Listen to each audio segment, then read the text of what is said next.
ఒక మూవీని స్టార్ట్ చేయాలి అంటే దానికి ప్రొడ్యూసర్ సపోర్ట్ చాలా అవసరం. అప్పుడు కానీ ఒక మూవీ స్టార్ట్ అవ్వదు. కానీ పలు సందర్భాల్లో ప్రొడ్యూసర్స్ మూవీలో ఒకరిద్దరికి మనీ ఎగ్గొట్టి ఉంటారు.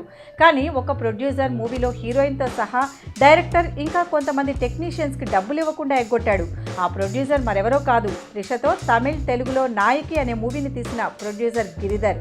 గిరిధర్ చేసిన ఈ మోసం గురించి నాయకి డైరెక్టర్ గోవర్ధన్ అలియాస్ గోబీ మాట్లాడుతూ, నాకే కాదు సినిమాలో పనిచేసిన చాలా మందికి గిరిధర్ డబ్బు ఇవ్వాలి, కానీ రేపు మాపు అంటూ సినిమాను తెలివిగా విడుదల చేయించి అందరికీ ఇవ్వాల్సిన డబ్బు ఇవ్వకుండా మోసం చేశాడని వెల్లడించారు.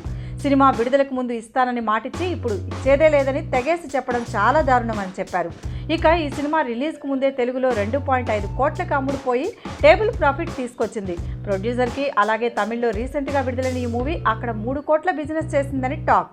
ప్రొడ్యూసర్కి ఇన్ని ప్రాఫిట్స్ వచ్చినా కూడా త్రిషకు ఇవ్వాల్సిన డబ్బులో కనీసం సగం కూడా ఇవ్వకుండా ఉండేసరికి ప్రస్తుతం ఆమె కోర్టులో ఈ నిర్మాతపై కేసు వేసింది. ఇంత భారీగా మోసం చేసిన ఈ నిర్మాత గురించి సినిమా ఇండస్ట్రీలో కథలుగా చెప్పుకుంటున్నారు.